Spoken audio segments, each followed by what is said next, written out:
Canal 11, orgullosamente politécnico. Buenos días. Siendo las 6 horas de la mañana, presentaremos 11 noticias.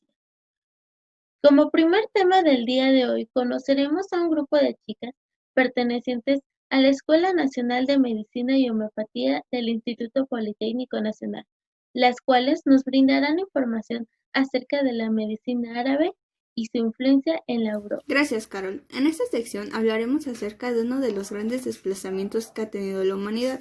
¿Alguna vez han preguntado cómo es que se dio la expansión islámica? Bueno, esta tuvo su lugar en la década del 632 al 642. Los árabes consiguieron una extensión territorial bastante considerable y de una forma muy rápida. Su primer objetivo fue el territorio palestino.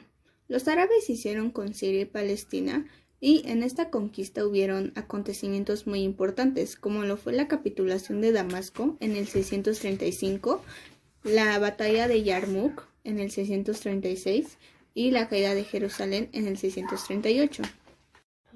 El siguiente objetivo fue el territorio del Imperio Persa, que era mucho más extenso que la misma franja de Siria y Palestina. A mediados del siglo VII, los árabes ya habían concluido esta conquista del Imperio Persa y estaban en posición de dar un salto mayor, que era su desplazamiento hacia Asia Central.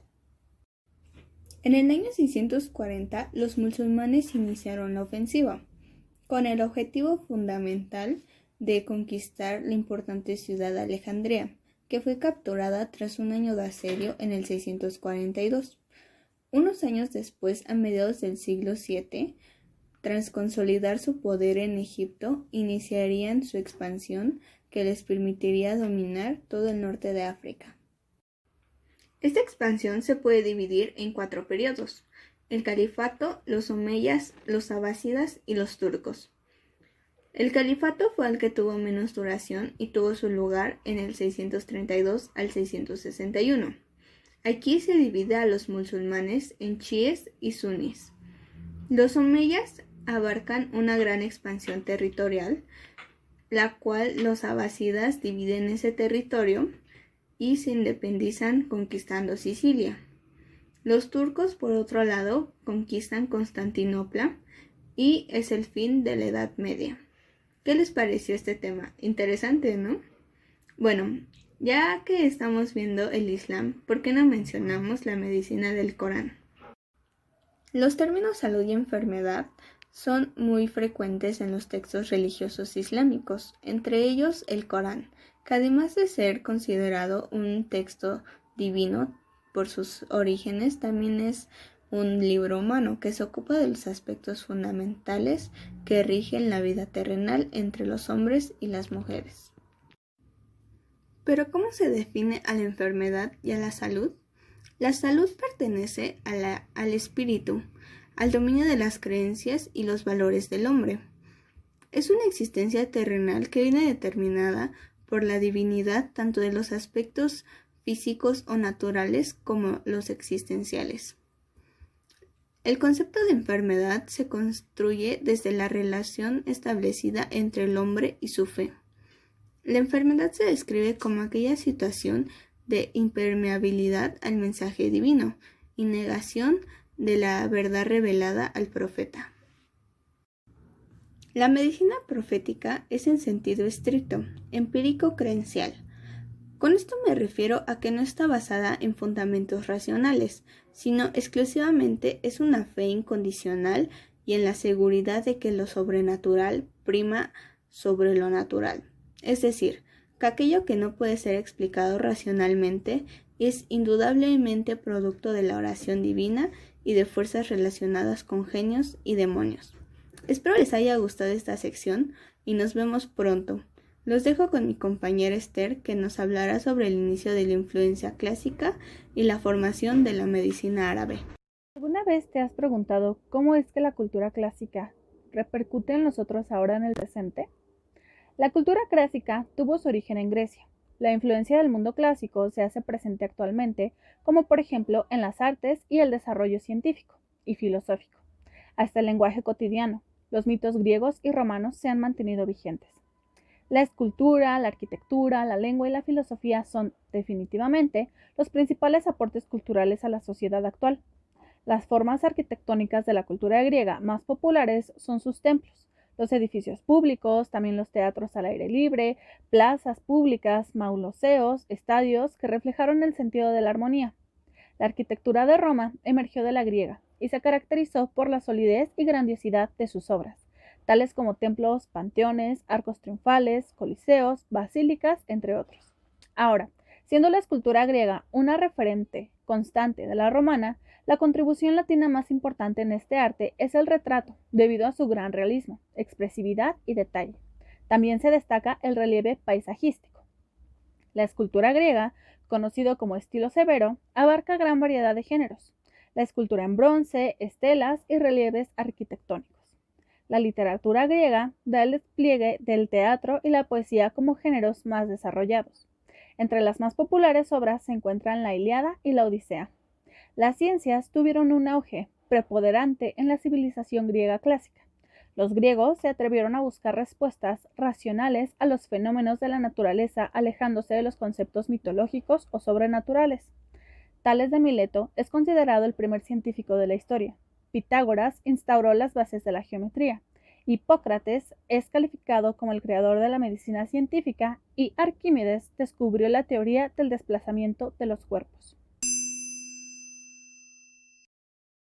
Hola, yo les voy a hablar de los nestorianos. ¿Quiénes fueron los nestorianos? Fueron los defensores y conservadores del aristotelismo. El nombre deriva de un obispo llamado Nestorio. Este obispo nació en Alejandría, pero después se fue a vivir a Siria, donde se le ocurrió la magnífica idea de retar a la iglesia. ¿Cómo lo hizo? Bueno, él defendía la idea de que en Cristo había bajado Dios y de que su madre, la Virgen, no era madre de Dios, sino solamente de Cristo. Bueno, ya a la iglesia no le pareció esto, así que lo destituyó de Siria. Él, como no se iba a quedar con las manos vacías, decidió irse a Mesopotamia, donde, junto con sus discípulos, harían un hospital muy famoso. A continuación, les voy a explicar un poco más del tema. Los nestorianos sirvieron de puente entre la cultura griega y la cultura de los árabes, al traducir los textos médicos clásicos del griego y latín al sirio y luego al árabe, convirtiéndose sus traducciones en el punto de partida de la medicina mahometana. Los nestorianos fueron clasificados como herejes. ¿Por quiénes? Por los cristianos, ya que ellos decían que usaban magia negra. Y bueno, es aquí donde te contaré una pequeña historia. Al-Mansur, primer califa de Bagdad, enferma, y los médicos que lo asistían no lograban su curación, por lo que le ofrecieron traer al médico nestoriano, director del hospital de Gondashipur, quien cura a Califa, que se interesa en los métodos y la ciencia que permitió su recuperación. El director del hospital de Gondashipur le habla de la obra médica de Hipócrates y Galeno, y también de Aristóteles. El califa de Bagdad ordena iniciar una labor de traducción del siriaco y del griego al árabe, y así comienza en Bagdad la adquisición del conocimiento clásico grecolatino para la cultura árabe. La influencia nestoriana en Asia llega hasta la China, donde serán los primeros cristianos en llegar. Y bueno, los nestorianos dejan de ser herejes, y ahora serán grandes contribuidores en la medicina con sus avances médicos.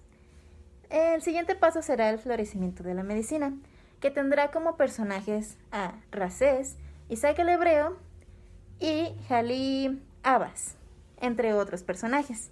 En el siguiente video que les mostraré, podrán ver un poco de información sobre este tema. Del siglo IX hasta el siglo XII, cuando se suceden los más grandes destellos de la medicina, denominándose el periodo áureo, cuando los médicos musulmanes dan su más abundante contribución personal a la medicina mediterránea. El labor principal no es traducir, sino interpretar y exponer en árabe el saber de los griegos. Los grandes personajes serán los siguientes: Rasés, Haliabas, Avicena, Abulcasin, Averroes, Abençoar y Maimónides. Ahora hablaremos de Rasés. Interpreta la fiebre como síntoma que delata el esfuerzo del organismo contra el agente morbígeno y ocurre en diversas enfermedades. Rasés diferencia la viruela del sarampión y demás exantemas en que venía confundida.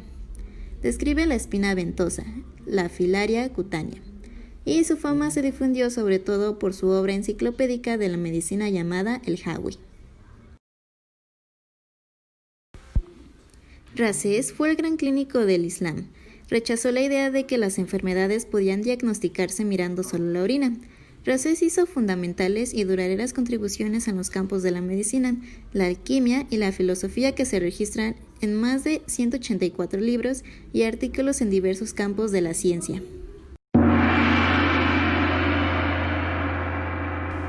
Ahora hablaremos de Avicena. Describe la meningitis, mejora la descripción e interpretación de la hemiplegia y otras parálisis. Diferencia la pleuresia de la mialgia intercostal, de la mediastinitis y del absceso suprahepático. Da fuerte impulso al estudio de las afecciones del hígado, semiótica, repercusiones sobre otros órganos, funciones, humores, excretas. La ictericia describió la úlcera péptica y la estenosis pylori.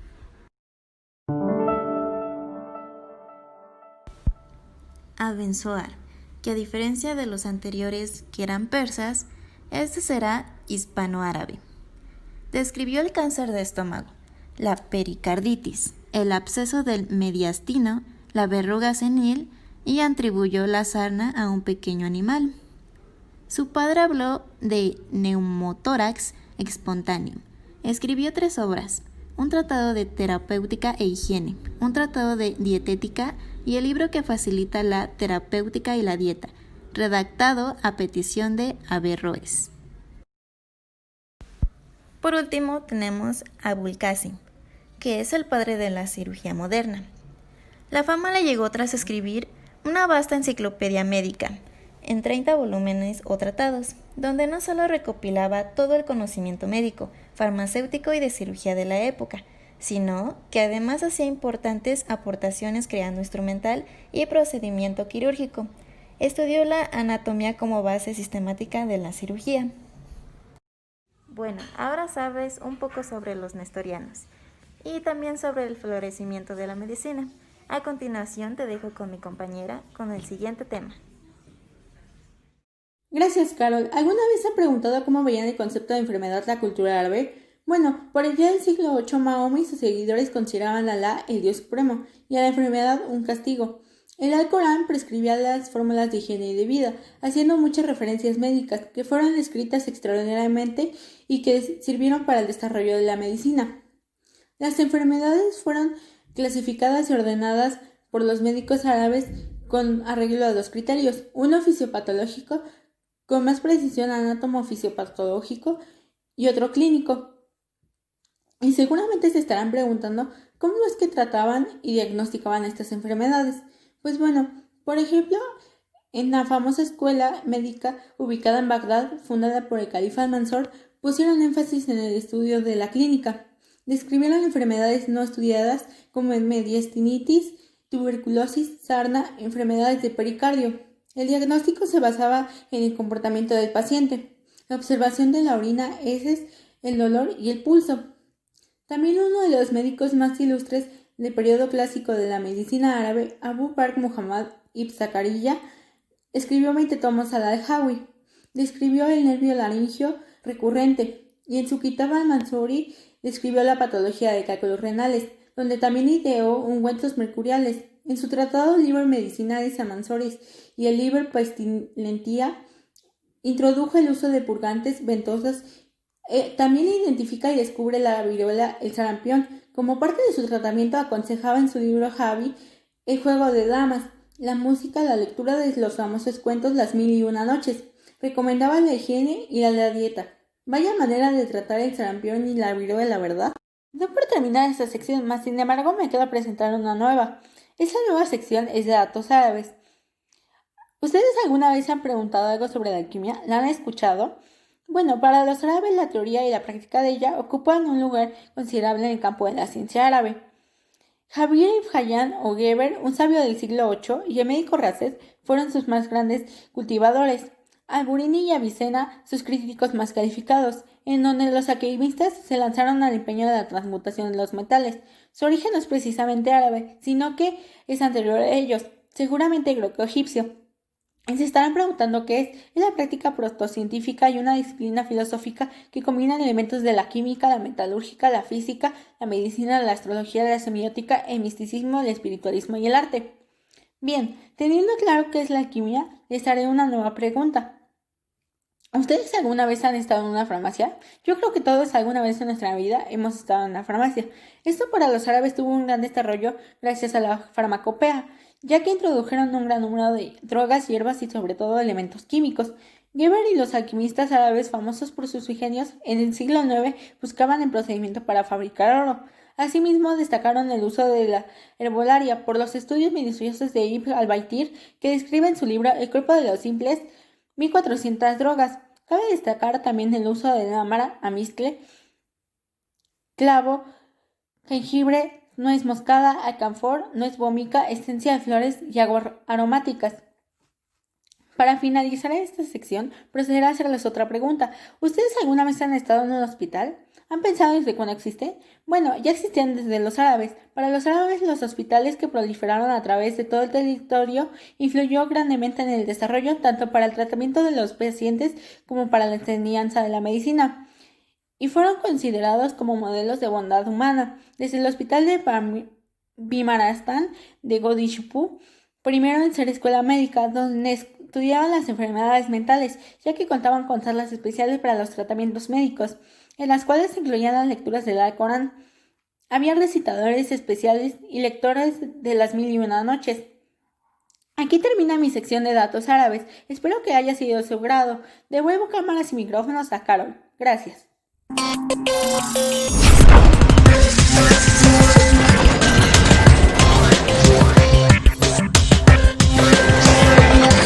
Canal 11, orgullosamente politécnico.